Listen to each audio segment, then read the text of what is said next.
নমস্কার, সুরজিৎ মান্না ক্রিয়েশনস চ্যানেলের পক্ষ থেকে তোমাদের সবাইকে সুস্বাগতম। আশা করি তোমরা সকলে ভালো এবং সুস্থ আছো। আমি তোমাদের জন্য এই ভিডিওটিতে তুলে ধরছি 2025 সালের ক্লাস 6-এর রায় ও মার্টিন প্রশ্নবিচিত্রা থেকে থার্ড সামেটিভ ইভ্যালুয়েশন তথা ফাইনাল পরীক্ষার জন্য ভূগোলের একশের প্রশ্নপত্রের সম্পূর্ণ সমাধান করছি। তার আগে তোমাদের কাছে অনুরোধ, তোমরা ভিডিওটি না টেনে পুরোটা দেখো। ভিডিওটি কেমন লাগলো কমেন্ট করে জানিও, ভিডিওটিতে লাইক দাও এবং শেয়ার করো, এবং চ্যানেলে নতুন হলে চ্যানেলটিকে সাবস্ক্রাইব করে চ্যানেলের সঙ্গে যুক্ত হয়ে যাও, কারণ তোমরা আমার এই চ্যানেলের মাধ্যমে ক্লাস 6-এর রায় ও মার্টিন প্রশ্নবিচিত্রা থেকে 2025 সালের ফাইনাল পরীক্ষার জন্য যে সমস্ত বিষয়ের সমাধান পাবে সেগুলো হলো ভূগোল, ইতিহাস, বাংলা, পরিবেশ ও বিজ্ঞান। এই ভিডিওতে আমি ভূগোলের একশের প্রশ্নপত্রের সম্পূর্ণ সমাধান করছি। তোমরা পুরো ভিডিওটি লক্ষ্য করো। 315 নম্বর পেজের 6 নম্বর model set Bishnupur high school এই প্রশ্নপত্র সেটটি আলোচনা করছি। এর আগে আমি 1 থেকে 5 নম্বর স্কুল আলোচনা করে দিচ্ছি। তোমরা ওই ভিডিওগুলো দেখতে চাইলে আমার চ্যানেলের প্লে লিস্টে গিয়ে দেখে নাও, না হলে এই ভিডিও ডিসক্রিপশনে তার লিঙ্ক দেওয়া আছে, ওখানে ক্লিক করে দেখে নিতে পারো। প্রথমে রয়েছে 1-এর দাগে ভারতের রেখা মানচিত্রে নিম্নলিখিত বিষয়গুলি উপযুক্ত প্রতীক চিহ্ন সহ। প্রথমে রয়েছে ভারতের শুষ্কতম স্থান, ভারতের বৃহত্তম লেগুন, দক্ষিণ ভারতের উচ্চতম শৃঙ্গ, ভারতের দক্ষিণতম বিন্দু, পূর্ব ভারতের হ্রদ লোকটাক। প্রথমে রয়েছে ভারতের শুষ্কতম স্থান, এটা হচ্ছে জয়সলমের। রাজস্থান রাজ্যের জয়সলমের হচ্ছে ভারতের শুষ্কতম স্থান, সবচেয়ে কম বৃষ্টিপাত হয় এখানটায় জয়সলমের। 1 নম্বরে জয়সলমের। 2 নম্বরে রয়েছে ভারতের বৃহত্তম লেগুন, চিল্কা হবে, চিল্কা হ্রদ বা উপহ্রদ, এই যে চিল্কা, এটা ভারতের বৃহত্তম লেগুন। 2 নম্বরে হচ্ছে চিল্কার হ্রদ। এরপরে হচ্ছে 3 নম্বরে হচ্ছে দক্ষিণ ভারতের উচ্চতম শৃঙ্গ আনাইমুদি। লক্ষ্য করো আনাইমুদি, এটা আনাইমুদি দক্ষিণ ভারতের সর্বোচ্চ শৃঙ্গ। 4 নম্বরে হচ্ছে ভারতের দক্ষিণতম বিন্দু হচ্ছে ইন্দিরা পয়েন্ট, এই যে এখানটা ইন্দিরা পয়েন্ট রয়েছে, ইন্দিরা পয়েন্ট, বুঝতে পেরেছ 4 নম্বরে। 5 নম্বরে হচ্ছে পূর্ব ভারতের হ্রদ লোকটাক হ্রদ। লক্ষ্য করো মণিপুরি লোকটাক হ্রদ, এই যে এখানটায় মণিপুরি লোকটাক হ্রদ, বুঝতে পেরেছ 5 নম্বরে মণিপুরি লোকটাক হ্রদ। 2-এর দাগে সঠিক উত্তরটি নির্বাচন করে লেখো। প্রথমে রয়েছে রাশিয়ার উপর দিয়ে, এই যে দ্রাঘিমা রেখাগুলোর মান দিয়েছে কোন দ্রাঘিমা, কিন্তু রাশিয়ার উপর দিয়ে অনেকগুলো দ্রাঘিমা রেখা গেছে, বুঝতে পেরেছ।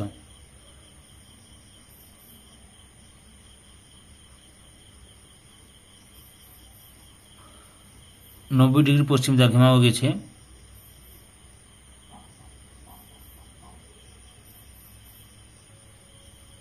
ডিগ্রি পশ্চিম দ্রাঘিমাও গেছে।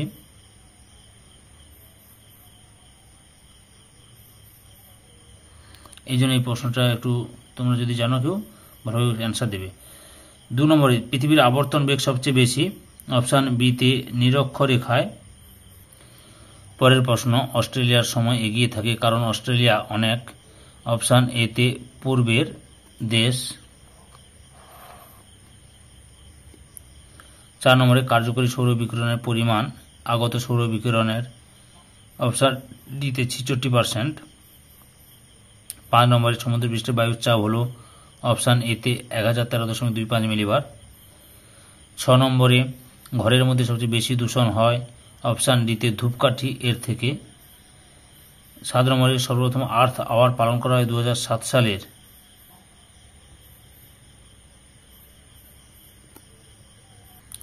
অপশান বিতে 31শে মার্চ। 8 নম্বরে সাধারণ কথাবার্তার তীব্রতা হল, অপশান সিতে 65 ডেসিবেল।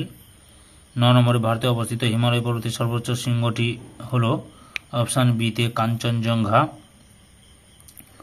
10 নম্বরে মৌসুমী নামের গড় বার্ষিক বৃষ্টিপাতের পরিমাণ হল 11,872 মিলিমিটার। 11 নম্বরে 1956 সালে রাজ্য ভাগ করার ভিত্তি ছিল, অপশান এতে ভাষা। 12 নম্বরে গির অরণ্য রয়েছে, অপশান বিতে গুজরাট রাজ্যে।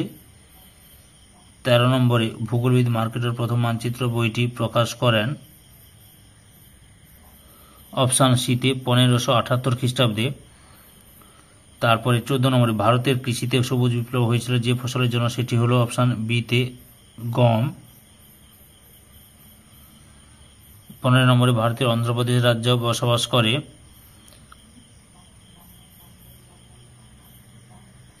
অপশান বিতে চেঞ্চু।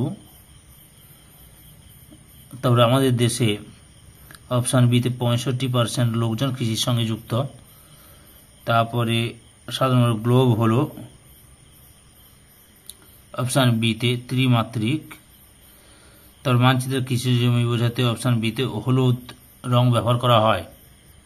3 এতে শূন্যস্থান পূরণ করো। প্রথম হচ্ছে মূল মধ্যরেখার বিপরীতে দ্রাঘিমার মান ড্যাশ 180 ডিগ্রি। 2 নম্বরে ড্যাশ ঘড়ি গ্রিনিচের সময় অনুসারে চলে ক্রোনোমিটার। 3 নম্বরে রাজস্থানের জয়পুর সমুদ্র থেকে দূরে অবস্থিত বলে এখানকার জলবায়ু ড্যাশ প্রকৃতির, চরম ভাবাপন্ন প্রকৃতির। বিদ্যাকে বাম দিকের সঙ্গে ডান দিক মিলিয়ে লেখো। বধিরতা, শব্দ দূষণ, 32 degree Fahrenheit, 0 degree Celsius, sulphuric acid, তরল বায়ু দূষক।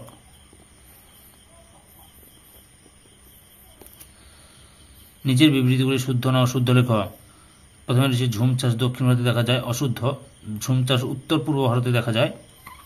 2 নম্বরে ভারতের প্রথম মানচিত্র তৈরি হয়েছিল, অশুদ্ধ। ব্যাবিলনে প্রথম মানচিত্র তৈরি হয়েছিল। তারপরে ভারতের উর্বর পলিমাটি খাদার নামে পরিচিত, শুদ্ধ। ডিতে রয়েছে নিজের প্রশ্নগুলির এক কথায় উত্তর দাও। প্রথমে রয়েছে দার্জিলিং জেলার কোথায় সিনকোনা চাষ হয়? মংপুতে। ডোগরি কি? জম্মু কাশ্মীর রাজ্যের অধিবাসীদের ভাষা হচ্ছে ডোগরি। জম্মু কাশ্মীর রাজ্যের অধিবাসীদের স্থানীয় ভাষা হচ্ছে ডোগরি। আচ্ছা, তারপরে রয়েছে মানচিত্রে ঘর বাড়ি বোঝাতে কি রং ব্যবহার করা হয়? লাল রং ব্যবহার করা হয়। 4 দাগে নিচের প্রশ্নগুলির সংক্ষিপ্ত উত্তর দাও, যে কোনো 4টি। প্রথমে রয়েছে নিরক্ষীয় তল কাকে বলে? উত্তরটি দেখো। নিরক্ষীয় তল এখান থেকে শুরু করে এতটা পর্যন্ত লিখবে। পরের প্রশ্ন, কাল বৈশাখী কাকে বলে? উত্তরটি লক্ষ্য করো, এখান থেকে শুরু করে কাল বৈশাখী।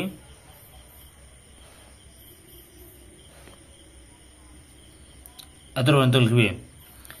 আমি 2 নম্বরের, 3 নম্বরের এবং 5 নম্বরের প্রশ্নের উত্তরগুলো রায়ার মার্টিন সহায়িকা বই থেকে দেখাচ্ছি। এছাড়াও 5 নম্বরের সাজেশন ভিত্তিক উত্তরের লিঙ্ক এই ভিডিও ডেসক্রিপশনে দেওয়া থাকবে, সেখানে ক্লিক করে দেখে নিতে পারো। 3 নম্বর, ম্যাপের প্রয়োজন হয় কেন? ম্যাপের প্রয়োজনের কারণ হচ্ছে এখান থেকে শুরু করে এত পর্যন্ত লিখবে।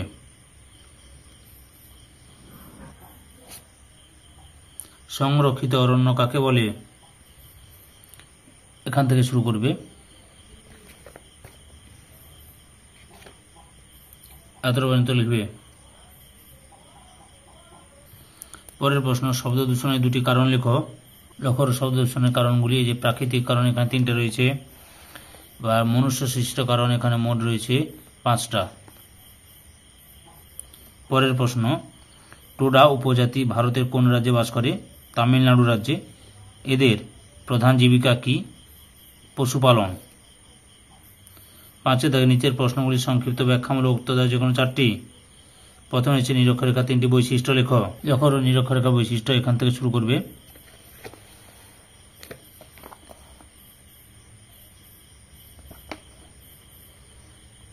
এতটা পর্যন্ত লিখবে।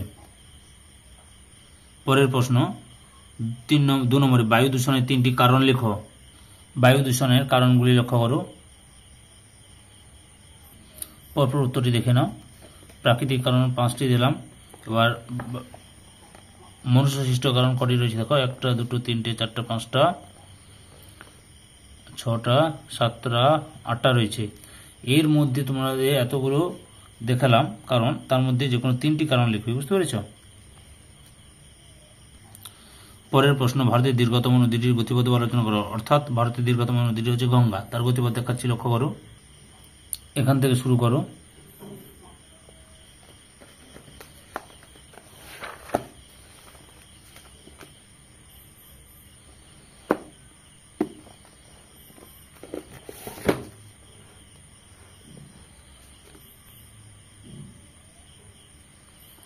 এতটা পর্যন্ত লিখবে।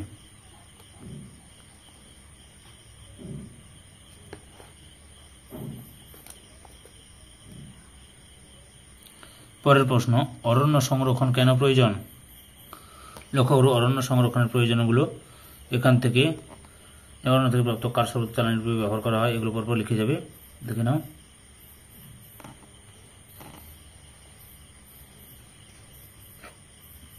এত পর্যন্ত লিখবে।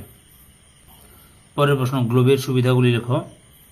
লক্ষ্য করো গ্লোবের সুবিধা 1, 2, 3টে দেওয়া আছে। গ্লোবের সুবিধা বুঝতে পেরেছ, এই 3টে লিখবে। পরের 6 দাগে নিচের প্রশ্নগুলি উত্তর দাও, যে কোনো 3টি। প্রথমে রয়েছে অক্ষাংশের ভিত্তিতে পৃথিবীর প্রধান তাপ বলয়গুলি চিহ্নিত করে তা আলোচনা করো। উত্তরটি লক্ষ্য করো, এখান থেকে শুরু করবে, পরপর দেখে নাও। এই ছবিটা দেবে, না টেক্সট বইতে তোমাদের ছবি দেওয়া আছে।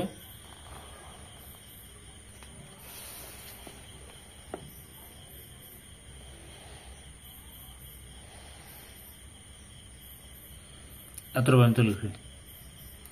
পরের প্রশ্ন, বায়ু দূষণ কাকে বলে? উত্তরটি দেখো, বায়ু দূষণ কাকে বলে, এখান থেকে শুরু করে এত পর্যন্ত লিখবে। বায়ু দূষণের ফলাফলগুলি লেখো। লক্ষ্য করো বায়ু দূষণের ফলাফলগুলি, এখান থেকে শুরু করবে।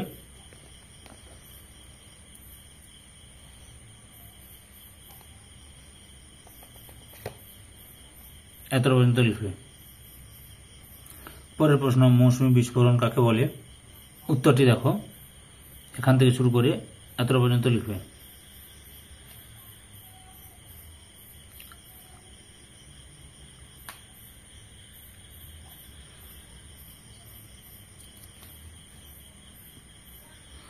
ভারতে মৌসুমী বায়ুর 3টি বৈশিষ্ট্য লেখো। লক্ষ্য করো মৌসুমী বায়ুর বৈশিষ্ট্যগুলি, এখান থেকে শুরু করবে, পরপর দেখে নাও। এত পর্যন্ত লিখবে। এই ভিডিওর লাস্ট প্রশ্ন, ধান চাষের অনুকূল অবস্থাগুলি সম্পর্কে আলোচনা করো। উত্তরটি দেখো, এখান থেকে শুরু করবে, পরপর দেখে নাও।